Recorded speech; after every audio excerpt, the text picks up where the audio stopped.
सत श्री अकाल जी। पंजाबी खबरों के इस बुलेटिन में तुहाडा स्वागत है। मैं हरप्रीत सिंह गिला। एक नज़र मारते हैं हुण तक दी खास सुर्खियां ते।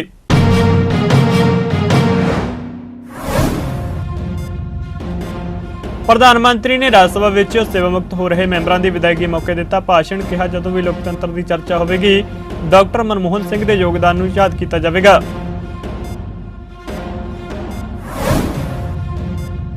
दिल्ली के जंतर मंतर उत्ते केंद्र सरकार दी टैक्स नीतियों के खिलाफ डटियां विरोधी धिरां। केजरीवाल ते भगवंत मान ने किया संबोधन। जलंधर पुलिस नूं मिली वड्डी कामयाबी। लॉरेंस बिश्नोई गैंग के 8 गैंगस्टरां नूं हथियारां समेत किया गया गिरफ्तार।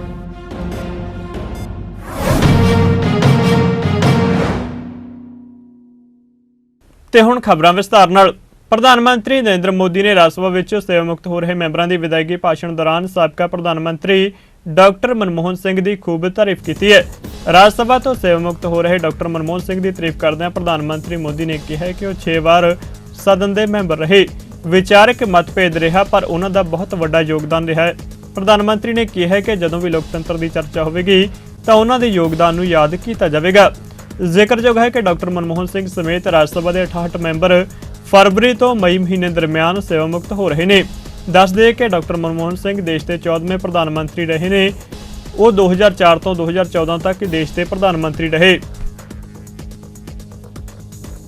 दिल्ली के जंतर मंतर उत्ते केंद्र सरकार दी टैक्स नीतियों के खिलाफ केरल सरकार वालों रोस प्रदर्शन किया गया, जिस विच केरल के मुख्यमंत्री पिनरई विजयन, दिल्ली के मुख्यमंत्री अरविंद केजरीवाल, पंजाब के मुख्यमंत्री भगवंत मान CPM के जनरल सकत्तर आगू सीताराम येचुरी शामिल हुए। इस मौके विरोधी धिरां दे आगुआं ने केंद्र सरकार के खिलाफ अपनी भड़ास कढ़ी। इस मौके दिल्ली के मुख्यमंत्री अरविंद केजरीवाल ने भी केंद्र सरकार से तीखे निशाने बिन्ने। उन्होंने कहा कि वह नहीं सोचते सी कि केंद्र सरकार के खिलाफ सरकार नूं भी उस तरह रोस प्रदर्शन करना पवेगा जिस तरह लोग जंतर मंतर उत्ते रोस प्रदर्शन करन आउंदे ने। उन्होंने कहा कि अज केरल के मुख्यमंत्री नूं अपने सारे कामकाज छड्ड के केरल तो इत्थे दिल्ली दीआं केंद्र सरकार की नीति के खिलाफ धरना प्रदर्शन करने लई आउणा पिया है। केजरीवाल ने कहा कि अज केरल के मुख्यमंत्री इत्थे अपने घर लई पैसे मंगण नहीं आए, सगों केरल की जनता लई फंड लैण आए ने। CM केजरीवाल ने भी कहा कि असीं भीख मंगण लई इत्थे इकट्ठे नहीं हुए, सगों अपने अपने सूबे के हक मंगण आए। मुझे लगता है आज इस देश को ये दिन भी देखना था। ये जंतर मंतर वो जगह है जहां पे इस देश की प्रजा सरकारों के एक्सप्लॉयटेशन से तंग आके यहां पे धरने प्रदर्शन करने आती है। लेकिन आज यहां पे केरला के मुख्यमंत्री को अपना सारा कामकाज छोड़ के केरला से दिल्ली यहां पे धरना करने के लिए आना पड़ा केंद्र सरकार की ज्यादतियों के खिलाफ। मैं समझ रहा हूं ये भी इस देश को ये दिन भी देखना था। आज लगभग आधे राज्यों के अंदर विपक्ष की सरकारें हैं और आधे राज्यों के अंदर उन लोगों की सरकारें हैं। जो विपक्ष की सरकारें हैं आधे राज्यों के अंदर तो लगभग 70 करोड़ लोगों को ये विपक्ष की सरकारें रिप्रेजेंट करती हैं। 70 करोड़ लोगों को, आधे देश को। और इस वक्त ऐसा लगता है कि केंद्र सरकार ने विपक्ष की सरकारों के खिलाफ युद्ध छेड़ा हुआ है। ऐसा लगता है कि जंग छेड़ी हुई है, लड़ाई छेड़ी हुई है। हिंदुस्तान पाकिस्तान का रखा है हम लोगों के साथ। हम ये पूछना चाहते हैं कि क्या आप इन 70 करोड़ लोगों को अपना नहीं मानते? सारी विपक्ष की सरकारों को तरह तरह से प्रताड़ित करने के लिए आज केंद्र सरकार सारे हथकंडे अपना रही है। मोटे मोटे तौर पे देखें तो 3 तरह से केंद्र सरकार विपक्ष की सरकारों को तंग कर रही है। सबसे पहला, केंद्र सरकार जायज फंड जो हक है राज्यों का वो फंड नहीं दे रही है। दूसरा तरीका, गवर्नर्स के और लेफ्टिनेंट गवर्नर के जरिए रोज काम में टांग अड़ाती है, हर काम में टांग अड़ाती है। और तीसरा तरीका, एजेंसीज को छोड़ के जिसको मर्जी पकड़ के जेल में डाले जा रहे हैं, जिसको मर्जी पकड़ के जेल में डाले जा रहे हैं। सबसे पहले मैं पहले तरीके पे आता हूं। यहां पे पिनरई विजयन साहब बैठे हैं, पंजाब के मुख्यमंत्री बैठे हैं, मैं दिल्ली का मुख्यमंत्री हूं और कई सारे राज्यों के मंत्रीगण आए हुए हैं। हम सारे रोज इस बात को झेल रहे हैं कि जो जायज फंड उस राज्य के बनते हैं वो फंड हमें नहीं दिए जा रहे। अगर केरला के लोगों को उनके हक के फंड नहीं दिए जाएंगे तो काम कैसे चलेगा, सरकार कैसे चलेगी, केरला की सरकार कैसे चलेगी, तमिलनाडु की सरकार कैसे चलेगी। और हम यहां भीख मांगने नहीं आए, विजयन साहब यहां पे अपने घर के लिए, अपने परिवार के लिए पैसे मांगने नहीं आए, अपने बच्चों के लिए, अपने बीवी बच्चों के लिए पैसे मांगने नहीं आए, वो केरला के लोगों के लिए पैसे मांगने आए हैं। आज पंजाब के मुख्यमंत्री यहां अपने 3 करोड़ लोगों के लिए फंड मांगने के लिए आए हैं। मैं दिल्ली का मुख्यमंत्री अपने दिल्ली के 2 करोड़ लोगों का हक मांगने के लिए आया हूं। संविधान में लिखा है कि कितना पैसा किस सरकार को मिलेगा। ये वाला टैक्स आएगा, मैं इनकम टैक्स में था, ये थोड़ा सा ज्यादा जानता हूं इसको। तो कितना फंड, कौन सी सरकार कितना फंड इस्तेमाल करेगी, कैसे इस्तेमाल करेगी, फाइनेंस कमीशन होगा, फाइनेंस कमीशन तय करेगा, ये पैसा केंद्र के पास जाएगा, ये पैसा राज्य सरकार। अरे जो हमारा हक है, हमारा नहीं, लोगों का हक है, केरला के लोगों का हक है, तमिलनाडु के लोगों का हक है, वेस्ट बंगाल के, पंजाब के, दिल्ली के लोगों का हक है। वो हक आप कैसे छीन सकते हैं लोगों का, आप उनका काम कैसे रोक सकते हैं। दिल्ली ਦੇ ਜੰਤਰ ਮੰਤਰ ਉੱਤੇ ਭਾਜਪਾ ਵਿਰੋਧੀ ਸੂਬਿਆਂ ਦੀਆਂ ਸਰਕਾਰਾਂ ਵੱਲੋਂ ਕੇਂਦਰ ਸਰਕਾਰ ਦੇ ਖਿਲਾਫ ਰੋਸ ਪ੍ਰਦਰਸ਼ਨ ਕੀਤਾ ਗਿਆ। ਇਸ ਮੌਕੇ ਪੰਜਾਬ ਦੇ ਮੁੱਖ ਮੰਤਰੀ ਭਗਵੰਤ ਮਾਨ ਵੀ ਵਿਸ਼ੇਸ਼ ਤੌਰ ਤੇ ਪਹੁੰਚੇ। ਮਾਨ ਨੇ ਇਸ ਮੌਕੇ ਕਿਸਾਨੀ, ਪੇਂਡੂ ਫੰਡ, ਰਾਜਪਾਲ ਦੀ ਦਖਲਅੰਦਾਜ਼ੀ ਸਮੇਤ ਕਈ ਮੁੱਦਿਆਂ ਤੇ ਕੇਂਦਰ ਸਰਕਾਰ ਨੂੰ ਘੇਰਿਆ। हमें अपने अपने सेक्रेटरिएट में होना चाहिए था, हमें अपने अपने ऑफिसेज में होना चाहिए था। पॉलिसीज, बजट के दिन चल रहे हैं, बजट बना रहे होते हम लोग, अब कहां इनसे अपने हक मांगने के लिए हमें जंतर मंतर पे आना पड़ रहा है। देश को बचाने के लिए हम सबका एक रहना बहुत जरूरी है। पंजाब एग्रेरियन स्टेट है, food bowl of India. Punjab में हम 182 lakh ton, 182 lakh metric ton हर साल चावल पैदा करके देश को देते हैं। और हमारा आरडीएफ का पैसा, रूरल डेवलपमेंट फंड, जिसका सीधा संबंध मंडियों और मंडियों को जाती हुई सड़कों से है, 5500 करोड़ रोक रखा है। हम सुप्रीम कोर्ट में घूम रहे हैं। हमारे गवर्नर साहब हमारे सेशन को इलीगल कह देते हैं कि जो सेशन चल रहा है इलीगल है।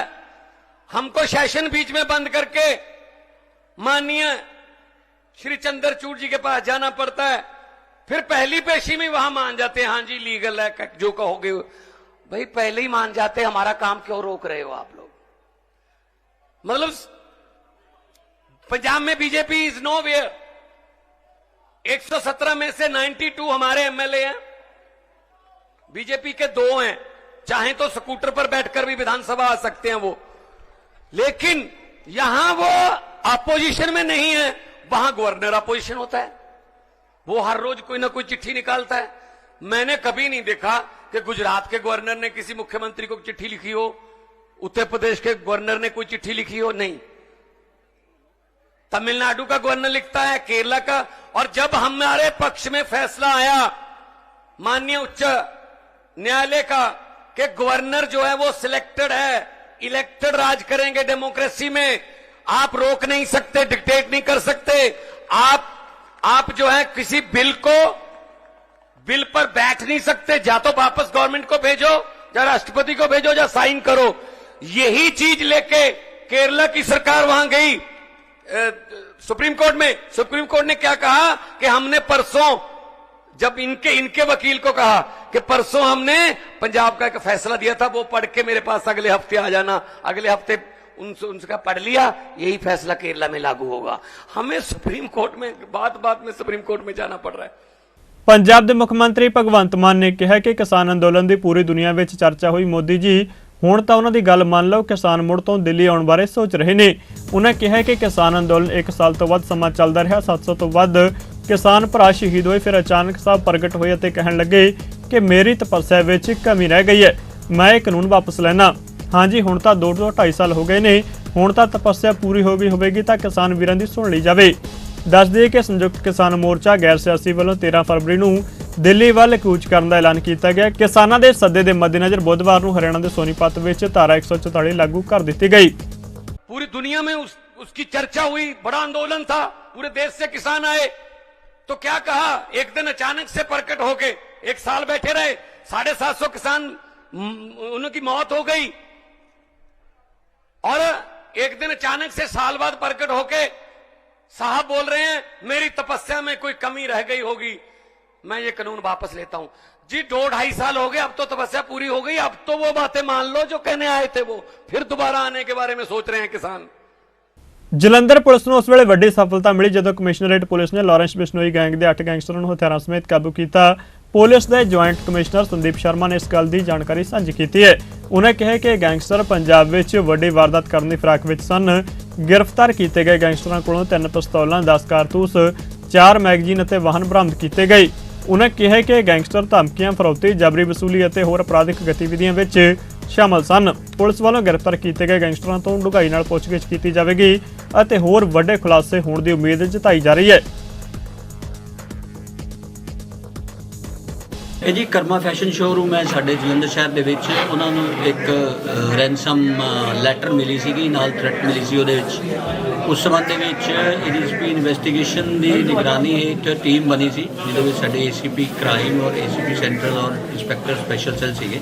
तो उन्होंने एक बड़ी कामयाबी हासिल करते हुए 8 दोषियों को गिरफ्तार किया, जिन्होंने कोलों भारी मात्रा च असला एमुनीशन बरामद किया। सर किते ना किते इन्हों दा गोल्डी ब्राड या लॉरेंस बिश्नोई वो तफ्तीश का हिस्सा है, तफ्तीश के विच पता चलेगा। हाले तक कोई लिंक इस तरह का असला कितना बरामद किया? इन्हों को 3 पिस्तौल बरामद हुए हैं जी, तो 4 मैगजीन बरामद हुए हैं और 10 कारतूस बरामद हुए। सर असला कित्थों लैके आए सी जी इन्होंने? ये असला जी इन्होंने यूपी ते राजस्थान वाली साइड तो प्रोक्योर किया। ਸ਼੍ਰੀਨਗਰ ਵਿੱਚ ਅੱਤਵਾਦੀਆਂ ਹੱਥੋਂ ਮਾਰੇ ਗਏ ਅੰਮ੍ਰਿਤਪਾਲ ਸਿੰਘ ਦੀ ਲਾਸ਼ ਅੰਮ੍ਰਿਤਸਰ ਵਿੱਚ ਉਸਦੇ ਘਰ ਪਹੁੰਚੀ, ਜਿਸ ਤੋਂ ਬਾਅਦ ਅੰਮ੍ਰਿਤਪਾਲ ਸਿੰਘ ਦੇ ਪਰਿਵਾਰ ਨੇ ਨਮਕ ਖਾਣ ਦੇ ਨਾਲ ਉਸ ਦਾ ਅੰਤਿਮ ਸੰਸਕਾਰ ਕੀਤਾ। ਜ਼ਿਕਰਯੋਗ ਹੈ ਕਿ ਪੰਜਾਬ ਦੇ ਕੈਬਨਿਟ ਮੰਤਰੀ ਕੁਲਦੀਪ ਸਿੰਘ ਧਾਲੀਵਾਲ ਨੇ ਦੱਸਿਆ ਕਿ ਸ਼੍ਰੀਨਗਰ ਵਿੱਚ ਅੱਤਵਾਦੀ ਹਮਲੇ ਵਿੱਚ ਮਰਨ ਵਾਲੇ ਪਿੰਡ ਚਮਿਆਰੀ ਦੇ ਨੌਜਵਾਨ ਅੰਮ੍ਰਿਤਪਾਲ ਸਿੰਘ ਦੇ ਪਰਿਵਾਰ ਨੂੰ ਪੰਜਾਬ ਸਰਕਾਰ ਵੱਲੋਂ 2 ਲੱਖ ਰੁਪਏ ਦੀ ਮਾਲੀ ਮਦਦ ਦਿੱਤੀ ਜਾਵੇਗੀ। ਭਾਨੇ ਸਿੱਧੂ ਦੇ ਪਿਤਾ, ਭਰਾ, ਭੈਣ ਤੇ ਮੁਕੱਦਮਾ ਦਰਜ ਕੀਤਾ ਗਿਆ। ਜੇਲ੍ਹ ਵਿੱਚ ਬੰਦ social media blogger Bhana Sidhu ਦੇ ਪਿਤਾ ਬਿਕਰ ਸਿੰਘ, ਭਰਾ ਅਮਨਾ ਸਿੰਘ, ਭੈਣਾਂ ਕਿਰਨਪਾਲ ਕੌਰ, ਸੁਖਪਾਲ ਕੌਰ, ਪੰਚ ਰਣਜੀਤ ਸਿੰਘ, ਕੁਲਵਿੰਦਰ ਸਿੰਘ ਖਾਲਿਸਤਾਨੀ ਅਤੇ ਲੱਖਾ ਸਦਾਣਾ ਸਮੇਤ ਅੱਜ 18 ਲੋਕਾਂ ਦੇ ਖਿਲਾਫ ਮੁਕੱਦਮਾ ਦਰਜ ਕੀਤਾ ਗਿਆ। ਕਈ ਅਣਪਛਾਤੇ ਨੂੰ ਵੀ ਇਸ ਵਿੱਚ ਨਾਮਜ਼ਦ ਕੀਤਾ ਗਿਆ। ਪ੍ਰਿਤਪਾਲ ਸਿੰਘ, ਗੁਰਮੁਖ ਸਿੰਘ, ਜੱਸੀ ਨਿਹੰਗ ਦਾ ਨਾਮ ਵੀ ਪਰਚੇ ਵਿੱਚ ਸ਼ਾਮਲ ਹੈ। ਪੁਲਿਸ ਉੱਤੇ ਹਮਲਾ ਕਰਨ ਦੇ ਇਲਜ਼ਾਮ ਵੀ ਇਸ ਵਿੱਚ ਲੱਗੇ ਨੇ। ਸਰਕਾਰੀ ਸੰਪत्ति ਨੂੰ ਨੁਕਸਾਨ ਪਹੁੰਚਾਉਣ ਤੇ ਸਰਕਾਰੀ ਡਿਊਟੀ ਵਿੱਚ ਵਿਘਨ ਪਾਉਣ ਦੇ ਇਲਜ਼ਾਮ ਵੀ ਮੁਕੱਦਮੇ ਵਿੱਚ ਦਰਜ ਕੀਤੇ ਗਏ ਨੇ। ਤਖ਼ਤ ਸ੍ਰੀ ਹਜੂਰ ਸਾਹਿਬ ਨਾਂਦੇੜ ਗੁਰਦੁਆਰਾ ਬੋਰਡ ਵਿੱਚ ਸਰਕਾਰ ਵੱਲੋਂ ਸਿੱਖ ਸੰਸਥਾਵਾਂ ਦੇ ਮੈਂਬਰਾਂ ਦੀ ਗਿਣਤੀ ਘਟਾਉਣ ਦੀ ਕਾਰਵਾਈ ਦਾ ਗੰਭੀਰ ਨੋਟਿਸ ਲੈਂਦਿਆਂ ਸ਼੍ਰੋਮਣੀ ਗੁਰਦੁਆਰਾ ਪ੍ਰਬੰਧਕ ਕਮੇਟੀ ਦੇ ਪ੍ਰਧਾਨ ਐਡਵੋਕੇਟ ਹਰਜਿੰਦਰ ਸਿੰਘ ਧਾਮੀ ਨੇ ਕਿਹਾ ਕਿ ਇਹ ਬਹੁਤ ਹੀ ਦੁਖਦਾਈ ਅਤੇ ਨਿੰਦਣਯੋਗ ਹੈ। ਉਹਨਾਂ ਇਸ ਮਾਮਲੇ ਨੂੰ ਲੈ ਕੇ ਮਹਾਰਾਸ਼ਟਰ ਸਰਕਾਰ ਦੇ ਮੁੱਖ ਮੰਤਰੀ ਏਕਨਾਥ ਸ਼ਿੰਦੇ ਨੂੰ ਜਿੱਥੇ ਪੱਤਰ ਲਿਖ ਕੇ ਸਖਤ ਇਤਰਾਜ਼ ਪ੍ਰਗਟ ਕੀਤਾ ਹੈ ਅਤੇ ਮਾਮਲੇ ਦੀ ਗੰਭੀਰਤਾ ਨੂੰ ਵੇਖਦਿਆਂ ਮੁਲਾਕਾਤ ਲਈ ਸਮਾਂ ਮੰਗਿਆ। ਉੱਥੇ ਹੀ ਚੰਡੀਗੜ੍ਹ ਵਿੱਚ ਅੱਜ ਪੱਤਰਕਾਰਾਂ ਨਾਲ ਗੱਲਬਾਤ ਕਰਦਿਆਂ ਸ਼੍ਰੋਮਣੀ ਗੁਰਦੁਆਰਾ ਪ੍ਰਬੰਧਕ ਕਮੇਟੀ ਦੇ ਪ੍ਰਧਾਨ ਐਡਵੋਕੇਟ ਧਾਮੀ ਨੇ ਕਿਹਾ ਕਿ ਮਹਾਰਾਸ਼ਟਰ ਸਰਕਾਰ ਦੇ ਮੰਤਰੀ ਮੰਡਲ ਵੱਲੋਂ ਤਖ਼ਤ ਸ੍ਰੀ ਹਜੂਰ ਸਾਹਿਬ ਪ੍ਰਬੰਧਕੀ ਬੋਰਡ ਦੇ ਐਕਟ ਵਿੱਚ ਮਨਮਰਜ਼ੀ ਦੀ ਸੋਧ ਸਿੱਖ ਗੁਰਦੁਆਰਾ ਪ੍ਰਬੰਧਾਂ ਵਿੱਚ ਸਿੱਧੀ ਦਖਲਅੰਦਾਜ਼ੀ ਹੈ। ਸਭ ਤੋਂ ਵੱਡਾ ਜਿਹੜਾ ਅੱਜ ਅਟੈਕ ਹੋਇਆ, ਅੱਜ ਤੋਂ 3 ਦਿਨ ਪਹਿਲਾਂ ਜਿਹੜੀ ਮਹਾਰਾਸ਼ਟਰ ਦੀ ਸਰਕਾਰ ਆ, ਉਹਨੇ ਕੈਬਨਿਟ ਦੇ ਵਿੱਚ ਇੱਕ ਪਾਸ ਕੀਤਾ ਕਿ ਤਖ਼ਤ ਹਜੂਰ ਸਾਹਿਬ, ਜਿਹਦੇ ਵਿੱਚ ਪੁਰਾਣੀ ਤਰਜ਼ ਜਿਹੜਾ 1956 ਦਾ ਐਕਟ ਬਣਿਆ ਸੀ, ਉਹਦੇ ਤਹਿਤ ਇੱਕ ਮੈਂਬਰ ਆਂਧਰਾ ਦੇ ਵਿੱਚੋਂ ਸਿੱਖ ਮੈਂਬਰ ਆਉਂਦਾ ਸੀ ਔਰ ਐਸਜੀਪੀਸੀ 4 ਮੈਂਬਰ ਨੋਮੀਨੇਟ ਕਰਕੇ ਭੇਜਦੀ ਸੀ ਔਰ ਉਹ ਤੋਂ ਇਲਾਵਾ ਚੁਣ ਕੇ 3 ਮੈਂਬਰ ਜਿਹੜੇ ਉੱਥੋਂ ਲੋਕਲ ਹਜੂਰ ਸਾਹਿਬ ਦੇ ਉਹ ਚੁਣ ਕੇ ਆਉਂਦੇ ਸੀ। 2 ਸਿੱਖ ਚਿਹਰੇ ਮਹਾਰਾਸ਼ਟਰ ਦੇ ਵਿੱਚੋਂ ਲਏ ਜਾਂਦੇ ਸੀ। ਮੈਂਬਰ ਪਾਰਲੀਮੈਂਟ ਸਿੱਖ ਜਿਹੜੇ ਉਹ 2 ਚਿਹਰੇ ਉਹਦੇ ਵਿੱਚ ਜਿਹੜੇ ਨੋਮੀਨੇਸ਼ਨ ਹੁੰਦੀ ਸੀ, ਤੇ ਚੀਫ ਖਾਲਸਾ ਦੀਵਾਨ ਪੰਜਾਬ ਇਹਦਾ 1 ਤੇ ਹਜੂਰੀ ਖਾਲਸਾ ਦੀਵਾਨ 4, ਇਹ ਟੋਟਲ 17 ਮੈਂਬਰ ਜਿਹੜੇ ਸੀਗੇ। ਇਹ ਕੁਝ ਇਲੈਕਸ਼ਨ ਰਾਹੀਂ ਤੇ ਕੁਝ ਨੋਮੀਨੇਸ਼ਨ ਆਉਂਦੇ ਸੀ। ਤੇ ਇਹਨੂੰ ਇੱਕ ਕਹਿ ਲਈਏ ਵੀ ਇਹਦਾ ਮਹਾਂਦਰਾ ਇਦਾਂ ਸੀ ਵੀ ਇਹ 3-4 ਸਟੇਟਾਂ ਕੱਲੀਆਂ ਨਹੀਂ, ਪੰਜਾਬ ਨੂੰ ਵੀ ਇਨਕਲੂਡ ਕਰਕੇ ਸਮੁੱਚੇ ਤੌਰ ਤੇ ਸਿੱਖਾਂ ਦੀ ਰਿਪਰੈਜ਼ੈਂਟੇਟਿਵ ਬਾਡੀ ਸੀ ਜਿਹੜੀ ਤਖ਼ਤ ਸ੍ਰੀ ਹਜੂਰ ਸਾਹਿਬ ਜੀ ਦਾ ਪ੍ਰਬੰਧ ਚਲਾਉਂਦੀ ਸੀ। ਔਰ ਹੁਣ ਇਹਦੇ ਵਿੱਚ ਕੀ ਕੀਤਾ ਕਿ ਜੱਕਮੋਸਤ ਸਾਰੇ ਦਾ ਸਾਰਾ ਹੀ ਪਾਸਾ ਪੁੱਠਾ ਕਰਤਾ। 12 ਨੋਮੀਨੇਸ਼ਨਾਂ ਕਰਤੀਆਂ, ਜਿਹੜੀਆਂ ਪਹਿਲੀਆਂ ਨੋਮੀਨੇਸ਼ਨਾਂ ਸੀਗੀਆਂ ਉਹ 2 ਸੀ, ਔਰ ਜਿਹੜੇ ਚੀਫ ਖਾਲਸਾ ਦੀਵਾਨ ਜਾਂ ਖਾਲਸਾ ਹਜੂਰੀ ਜਥਾ ਉਹਨਾਂ ਦੀ ਕੋਈ ਨੋਮੀਨੇਸ਼ਨ ਨਹੀਂ ਰਹਿਣ ਦਿੱਤੀ। ਸ਼੍ਰੋਮਣੀ ਕਮੇਟੀ ਦੇ ਵੀ 2 ਮੈਂਬਰ ਰਹਿਣ ਦਿੱਤੇ 4 ਤੋਂ ਘਟਾ ਕੇ, ਤੇ 3 ਮੈਂਬਰ ਜਿਹੜੇ ਉਹ ਚੁਣ ਕੇ ਆਉਣੇ, 3 ਤਾਂ 2 5 ਤੇ 12 ਨੋਮੀਨੇਸ਼ਨ। ਤੇ ਮੈਂ ਸਮਝਦਾ ਸਟੇਟ ਦੀ ਸਿੱਧੀ ਦਖਲਅੰਦਾਜ਼ੀ ਆ। 12 ਨੋਮੀਨੇਸ਼ਨਾਂ ਉਹਨਾਂ ਦੀਆਂ ਹੋ ਗਈਆਂ, ਜਿਹੜੇ ਚੁਣ ਕੇ ਆਉਣੇ ਉਹ ਵੀ ਮਹਾਰਾਸ਼ਟਰ ਦੇ ਉਸ ਪਵਿੱਤਰ ਤਖਤ ਸ੍ਰੀ ਹਜੂਰ ਸਾਹਿਬ ਜੀ ਦੀ ਧਰਤੀ ਤੋਂ ਆਉਣੇ ਆ। ਉਹ ਵੀ ਇੱਕ ਪਾਸੜ ਤੌਰ ਤੇ ਮੈਂ ਸਮਝਦਾ ਕਿ ਬਹੁਤ ਵੱਡਾ ਸਿੱਖ ਪੰਥ ਦੇ ਨਾਲ ਤੇ ਚੇਚੇ ਤੌਰ ਦੇ ਉੱਤੇ ਸਾਡੇ ਸਿੱਖਾਂ ਦੇ ਉਸ ਮਹਾਨ ਤਖਤ ਸ੍ਰੀ ਹਜੂਰ ਸਾਹਿਬ, ਜਿਹੜਾ ਸਾਰੀ ਸਮੁੱਚੀ ਮਨੁੱਖਤਾ ਨੂੰ ਆਪਣੀ ਬੁੱਕਲ ਦੇ ਵਿੱਚ ਸਮੋ ਕੇ ਬੈਠਾ, ਉਸ ਦੱਖਣ ਦੀ ਧਰਤੀ ਦੇ ਉੱਤੇ ਜਿੰਨੇ ਵੀ ਲੋਕ ਜਾਂਦੇ ਆ ਉਹਨਾਂ ਸਾਰਿਆਂ ਨੂੰ ਲੰਗਰ ਦੀ ਵਿਵਸਥਾ, ਉਹਨਾਂ ਸਾਰਿਆਂ ਨੂੰ ਰਹਿਣ ਦੀ ਵਿਵਸਥਾ ਔਰ ਸਾਰੇ ਪ੍ਰਬੰਧ ਦੀ ਦੇਖ-ਰੇਖ ਬੜੇ ਚੰਗੇ ਢੰਗ ਨਾਲ ਚੱਲ ਰਹੀ ਸੀ। ਪਰ ਅੱਜ ਉਹਨੂੰ ਇੱਕ ਤਹਿਸ਼ ਨਹਿਸ਼ ਕਰਨ ਦਾ ਕੋਝਾ ਯਤਨ ਹੋਇਆ, ਜਿੱਥੇ ਸ਼੍ਰੋਮਣੀ ਗੁਰਦੁਆਰਾ ਪ੍ਰਬੰਧਕ ਕਮੇਟੀ, ਇਹਦਾ ਅਸੀਂ ਲਿਖ ਕੇ ਵੀ ਭੇਜਿਆ ਮਹਾਰਾਸ਼ਟਰ ਦੇ ਚੀਫ ਮਿਨਿਸਟਰ ਸਾਹਿਬ ਨੂੰ ਕਿ ਸਾਨੂੰ ਸਮਾਂ ਵੀ ਦਿੱਤਾ ਜਾਵੇ ਤੇ ਤੁਰੰਤ ਇਹ ਜਿਹੜੀ ਤੁਸੀਂ ਕੈਬਨਿਟ 'ਚ ਪਾਸ ਕੀਤੀ ਆ, ਅਸੈਂਬਲੀ 'ਚ ਪੇਸ਼ ਕਰਨ ਤੋਂ ਪਹਿਲਾਂ ਇਹਨੂੰ ਵਾਪਸ ਲਿਆ ਜਾਵੇ, ਵਿਦਡਰਾ ਕੀਤਾ ਜਾਵੇ। ਤਖਤ ਸ੍ਰੀ ਦਮਦਮਾ ਸਾਹਿਬ ਦੇ ਜਥੇਦਾਰ ਗਿਆਨੀ ਹਰਪ੍ਰੀਤ ਸਿੰਘ ਨੇ ਮਹਾਰਾਸ਼ਟਰ ਦੀ ਸਰਕਾਰ ਵੱਲੋਂ ਤਖਤ ਸ੍ਰੀ ਹਜੂਰ ਸਾਹਿਬ ਨਾਂਦੇੜ ਗੁਰਦੁਆਰਾ ਬੋਰਡ ਵਿੱਚ ਸਿੱਖ ਸੰਸਥਾਵਾਂ ਦੇ ਮੈਂਬਰਾਂ ਦੀ ਗਿਣਤੀ ਘਟਾਉਣ ਦੀ ਕਾਰਵਾਈ ਨੂੰ ਸਿੱਖ ਧਰਮ ਦੀਆਂ ਸੰਸਥਾਵਾਂ ਵਿੱਚ ਸਿੱਧੀ ਸਰਕਾਰੀ ਦਖਲਅੰਦਾਜ਼ੀ ਕਰਾਰ ਦਿੱਤਾ ਹੈ। ਅੰਮ੍ਰਿਤਸਰ ਵਿੱਚ ਪੱਤਰਕਾਰਾਂ ਨਾਲ ਗੱਲਬਾਤ ਕਰਦਿਆਂ ਉਹਨਾਂ ਕਿਹਾ ਕਿ ਜਦੋਂ ਵੀ ਦੁਨੀਆ ਭਰ ਦੇ ਵਿੱਚ ਸਰਕਾਰਾਂ ਧਾਰਮਿਕ ਸਥਾਨਾਂ ਦੇ ਪ੍ਰਬੰਧ ਵਿੱਚ ਦਖਲਅੰਦਾਜ਼ੀ ਕਰਦੀਆਂ ਨੇ, ਉਦੋਂ ਹੀ ਸਮਾਜ ਦਾ ਤੇ ਉਹਨਾਂ ਦੇਸ਼ਾਂ ਦਾ ਬਹੁਤ ਵੱਡਾ ਨੁਕਸਾਨ ਹੁੰਦਾ ਹੈ। ਉਹਨਾਂ ਕਿਹਾ ਕਿ ਮਹਾਰਾਸ਼ਟਰ ਦੀ ਸਰਕਾਰ ਨੇ ਜਿਹੜੀ ਸਿੱਧੀ ਦਖਲਅੰਦਾਜ਼ੀ ਕੀਤੀ ਹੈ ਉਹ ਬੰਦ ਕੀਤੀ ਜਾਵੇ। ਉਹਨਾਂ ਕਿਹਾ ਕਿ ਸਰਕਾਰ ਨੇ ਗੁਰਦੁਆਰਾ ਪ੍ਰਬੰਧ ਵਿੱਚੋਂ ਸਿੱਖਾਂ ਕੋਲੋਂ ਅਧਿਕਾਰ ਖੋਹਿਆ। ਉਹਨਾਂ ਕਿਹਾ ਕਿ ਮਹਾਰਾਸ਼ਟਰ ਸਰਕਾਰ ਨੂੰ ਆਪਣਾ ਫੈਸਲਾ ਤੁਰੰਤ ਤਬਦੀਲ ਕਰਨਾ ਚਾਹੀਦਾ ਹੈ। ਜਦੋਂ ਵੀ ਦੁਨੀਆ ਭਰ ਦੇ ਵਿੱਚ ਇਹ ਇਤਿਹਾਸ ਗਵਾਹ ਹੈ, ਜਦੋਂ ਵੀ ਸਰਕਾਰਾਂ ਧਾਰਮਿਕ ਸਥਾਨਾਂ ਦੇ ਪ੍ਰਬੰਧ ਦੇ ਵਿੱਚ ਦਖਲਅੰਦਾਜ਼ੀ ਕਰਦੀਆਂ, ਉਦੋਂ ਹੀ ਸਮਾਜ ਦਾ ਔਰ ਉਹਨਾਂ ਦੇਸ਼ਾਂ ਦਾ ਬਹੁਤ ਵੱਡਾ ਨੁਕਸਾਨ ਹੋਇਆ ਔਰ ਅਗਾਂਹ ਵੀ ਭਵਿੱਖ ਦੇ ਵਿੱਚ ਹੋਵੇਗਾ। ਮਹਾਰਾਸ਼ਟਰ ਦੀ ਸਰਕਾਰ ਨੇ ਇਹ ਸਿੱਧੀ ਦਖਲਅੰਦਾਜ਼ੀ ਜਿਹੜੀ ਹੈ ਗੁਰਦੁਆਰਾ ਪ੍ਰਬੰਧ ਦੇ ਵਿੱਚ ਕੀਤੀ ਹੈ, ਔਰ ਇਹੋ ਦਖਲਅੰਦਾਜ਼ੀ ਪਹਿਲੋਂ ਕਾਂਗਰਸ ਸਰਕਾਰ ਕਿਸੇ ਵੇਲੇ ਕਰਿਆ ਕਰਦੀ ਸੀ, ਲੇਕਿਨ ਉਹ ਕਾਮਯਾਬ ਨਹੀਂ ਸੀ ਹੋਈ। ਲੇਕਿਨ ਜਿਹੜੀ ਮੌਜੂਦਾ ਜਿਹੜੀ ਮਹਾਰਾਸ਼ਟਰ ਸਰਕਾਰ ਹੈ, ਉਸ ਨੇ ਜਿਹੜਾ ਇੱਕ ਕਿਸਮ ਦਾ ਗੁਰਦੁਆਰਾ ਪ੍ਰਬੰਧ ਦੇ ਵਿੱਚੋਂ ਡੈਮੋਕ੍ਰੈਟਿਕ ਅਧਿਕਾਰ ਜਿਹੜਾ ਸਿੱਖਾਂ ਕੋਲੋਂ ਖੋਹ ਲਿਆ। 12 ਜਿਹੜੀਆਂ ਸੀਟਾਂ ਜਿਹੜੀਆਂ ਨੇ ਉਹ ਨੋਮੀਨੇਸ਼ਨ ਕਰਕੇ, ਔਰ ਮੈਂ ਸਮਝਦਾ ਸਰਕਾਰ ਨਾਲੋਂ ਵੱਧ ਉਹ ਕਮੇਟੀ ਵੀ ਕਸੂਰਵਾਰ ਹੈ ਜਿਹਨੇ ਆਪਣੀ ਰਿਪੋਰਟ ਦਿੱਤੀ ਹੈ ਤੇ ਆਪਣੀ ਦਾੜੀ ਜਿਹੜੀ ਹੈ ਇੱਕ ਕਿਸਮ ਦੀ ਸਰਕਾਰ ਦੇ ਹੱਥ ਫੜਾਈ ਹੈ, ਜਿਹਦੇ ਵਿੱਚ ਲਿਖਿਆ ਵੱਧ ਤੋਂ ਵੱਧ ਨੁਮਾਇੰਦਗੀ ਜਿਹੜੀ ਹੈ ਮਹਾਰਾਸ਼ਟਰ ਦੇ ਲੋਕਲ ਸਿੱਖਾਂ ਨੂੰ ਮਿਲਣੀ ਚਾਹੀਦੀ ਹੈ।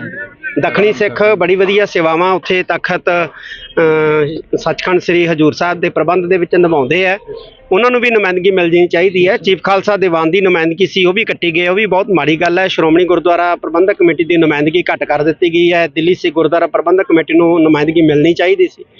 ਤਾਂ ਇਹ ਬਹੁਤ ਵੱਡਾ ਜਿਹੜਾ ਹੈ ਮਹਾਰਾਸ਼ਟਰ ਸਰਕਾਰ ਨੇ ਇੱਕ ਕਿਸਮ ਦਾ ਸਿੱਖਾਂ ਨਾਲ ਜਿਹੜਾ ਹੈ ਉਹ ਬਹੁਤ ਵੱਡਾ ਧੱਕਾ ਕੀਤਾ ਔਰ ਇਹ ਨਹੀਂ ਹੋਣਾ ਚਾਹੀਦਾ ਸੀ। ਮਹਾਰਾਸ਼ਟਰ ਸਰਕਾਰ ਨੂੰ ਆਪਣਾ ਫੈਸਲਾ ਜਿਹੜਾ ਤੁਰੰਤ ਜਿਹੜਾ ਹੈ ਉਹ ਤਬਦੀਲ ਕਰਨਾ ਚਾਹੀਦਾ ਔਰ ਸਿੰਘ ਸਭਾਵਾਂ ਜਿਹੜੀਆਂ ਬੰਬੇ ਦੀਆਂ ਮਹਾਰਾਸ਼ਟਰ ਦੀਆਂ, ਉਹਨਾਂ ਨੂੰ ਵੀ ਨੁਮਾਇੰਦਗੀ ਜਿਹੜੀ ਹੈ ਉਹ ਮਿਲਣੀ ਚਾਹੀਦੀ ਹੈ। ਇਸ ਐਕਟ ਨੂੰ ਇਸੇ ਤਰ੍ਹਾਂ ਹੀ ਜਿਹੜਾ ਐਵੇਂ ਕੁਝ ਬੰਦਿਆਂ ਦੀ ਕਮੇਟੀ ਬਣਾ ਕੇ ਉਹਨਾਂ ਤੋਂ ਰਿਪੋਰਟ ਲੈ ਕੇ ਪਾਸ ਨਹੀਂ ਕਰਨਾ ਚਾਹੀਦਾ। ਦੁਨੀਆ ਭਰ ਦੇ ਸਿੱਖਾਂ ਦੀ ਫੀਲਿੰਗ ਜਿਹੜੀ ਹੈ ਉਹ ਸਮਝਣੀ ਚਾਹੀਦੀ ਹੈ। ਮਾਨਸਾ ਜ਼ਿਲ੍ਹੇ ਦੇ ਕਸਬਾ ਬੁਢਲਾਡਾ ਵਿੱਚ ਸੀਵਰੇਜ ਸਾਫ਼ ਕਰਨ ਵਾਲੇ ਕਰਮਚਾਰੀ ਨੇ ਆਪਣੀ ਮੰਗਾਂ ਨੂੰ ਲੈ ਕੇ ਸਰਕਾਰ ਦੇ ਖਿਲਾਫ ਮੋਰਚਾ ਖੋਲ੍ਹ ਦਿੱਤਾ ਤੇ ਪਾਣੀ ਦੀ ਟੈਂਕੀ ਤੇ ਚੜ੍ਹ ਕੇ ਰੋਸ ਮਾਰਚ ਕੀਤਾ। ਇਸ ਮੌਕੇ ਉਹਨਾਂ ਕਿਹਾ ਕਿ ਉਹਨੂੰ ਰੈਗੂਲਰ ਕੀਤਾ ਜਾਵੇ ਤਾਂ ਜੋ ਉਹਨਾਂ ਦੇ ਘਰਾਂ ਦਾ ਗੁਜ਼ਾਰਾ ਆਸਾਨੀ ਨਾਲ ਹੋ ਸਕੇ। ਬਟਾਲਾ ਦੀਆਂ ਸੜਕਾਂ ਉੱਤੇ ਲੰਡੀ ਜੀਪ ਵਿੱਚ ਗੇੜੀਆਂ ਮਾਰ ਰਹੇ 2 ਨੌਜਵਾਨਾਂ ਨੂੰ ਪੁਲਿਸ ਨਾਲ ਬਹਿਸ ਕਰਨੀ ਮਹਿੰਗੀ ਪੈ ਗਈ ਜਦੋਂ ਪੁਲਿਸ ਨੇ ਦੋਵਾਂ ਦਾ ਚਲਾਨ ਕੱਟਿਆ ਤੇ ਜੀਪ ਬਾਉਂਡ ਕਰ ਦਿੱਤੀ। ਦਰਅਸਲ ਮਾਮਲਾ ਇਹ ਸੀ ਕਿ ਨੌਜਵਾਨ ਸ਼ਹਿਰ ਵਿੱਚ ਜੀਪ ਉੱਤੇ ਗੇੜੀ ਮਾਰ ਰਹੇ ਸੀ ਤੇ ਟ੍ਰੈਫਿਕ ਪੁਲਿਸ ਨੇ ਉਹਨਾਂ ਨੂੰ ਰੋਕ ਕੇ ਜੀਪ ਦੇ ਕਾਗਜ਼ ਅਤੇ ਲਾਇਸੈਂਸ ਮੰਗੇ, ਪਰ ਨੌਜਵਾਨਾਂ ਨੇ ਕਾਗਜ਼ ਦੇਣ ਦੀ ਬਜਾਏ ਪੁਲਿਸ ਕਰਮੀਆਂ ਨਾਲ ਬਹਿਸ ਕਰਨੀ ਸ਼ੁਰੂ ਕਰ ਦਿੱਤੀ ਅਤੇ ਧੌਂਸ ਵਿਖਾਉਂਦੇ ਹੋਏ ਫੋਨ ਤੇ ਸਿਫਾਰਿਸ਼ ਵੀ ਲਗਾਈ, ਪਰ ਟ੍ਰੈਫਿਕ ਪੁਲਿਸ ਮੁਲਾਜ਼ਮ ਨੇ ਇੱਕ ਨਾ ਸੁਣੀ ਤੇ ਬਿਨਾਂ ਸਮਾਂ ਬਰਬਾਦ ਕੀਤੇ ਜੀਪ ਦਾ ਚਲਾਨ ਕੱਟਿਆ ਅਤੇ ਜੀਪ ਨੂੰ ਬਾਉਂਡ ਕਰ ਦਿੱਤਾ।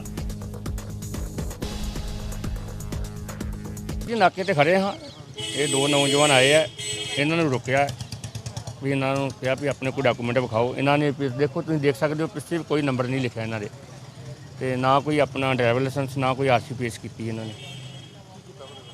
ਫਿਰ ਇਹਨਾਂ ਦਾ 207 ਮੋਟਰ ਵੀ ਕਲੈਕਟਰ ਬੰਦ ਕਰਤੀ। ਅਸਾਂ 5-4 ਫੋਨ ਕਰਾਏ ਜੀ ਇਹਨਾਂ ਨੇ, ਪਰ ਆਪਾਂ ਸੁਣੇ ਨਹੀਂ ਹੈਗੇ ਜੀ। ਬਹਿਸਬਾਜ਼ੀ ਤਾਂ ਤੁਹਾਨੂੰ ਪਤਾ ਹੀ ਹੈ, ਜਦੋਂ ਕਿਸੇ ਦਾ ਵੀ ਚਲਾਨ ਕਰਾਂਗੇ ਬਹਿਸਬਾਜ਼ੀ ਦਾ ਅੱਜ ਕੱਲ੍ਹ ਤੁਹਾਨੂੰ ਪਤਾ ਹੈ ਸਾਰੇ ਬੰਦੇ ਦੀ ਈਗੋ ਹੋ ਗਈ ਹੈ ਜੀ। ਆਪਣਾ ਜਲੰਧਰ ਰੋਡ ਤੇ ਆਪਣਾ ਗੱਡੀ ਇਹ ਸਾਡੇ ਮੁਲਾਜ਼ਮ ਨੇ ਰੋਕੀ ਸੀਗੀ। ਇਹਦੇ ਆਪਣਾ ਡਾਕੂਮੈਂਟ ਆਪਣੇ ਤੇ ਫੋਨ ਵਾਸਤੇ ਕਿਹਾ ਤੇ ਕੋਈ ਆਪਣੇ ਮੌਕੇ ਡਾਕੂਮੈਂਟ ਕੋਈ ਪੇਸ਼ ਨਹੀਂ ਕਰ ਸਕੇ ਜੀ, ਤੇ ਉਹ ਕਾਫੀ ਬਦਤਮੀਜ਼ੀ ਨਾਲ ਪੇਸ਼ ਆਏ ਮੁਲਾਜ਼ਮ ਨਾਲ, ਤੇ ਹੁਣ ਅਸੀਂ ਇਹ ਗੱਡੀ ਇਹ ਬੌਂਡ ਕਰਤੀ ਹੈ। ਪੰਜਾਬੀ ਖਬਰਾਂ ਦੇ ਇਸ ਬੁਲੇਟਿਨ ਵਿੱਚ ਫਿਲਹਾਲ ਨਹੀਂ ਜਾਂਦੇ ਨਜ਼ਰ ਮਾਰਦੇ ਹਾਂ ਮੌਸਮ ਦੇ ਹਾਲ ਤੇ। ਤੁਸੀਂ ਬਣੇ ਰਹੋ ਚੜ੍ਹਦੀ ਕਲਾ ਟਾਈਮ ਟੀਵੀ ਦੇ ਨਾਲ। ਧੰਨਵਾਦ।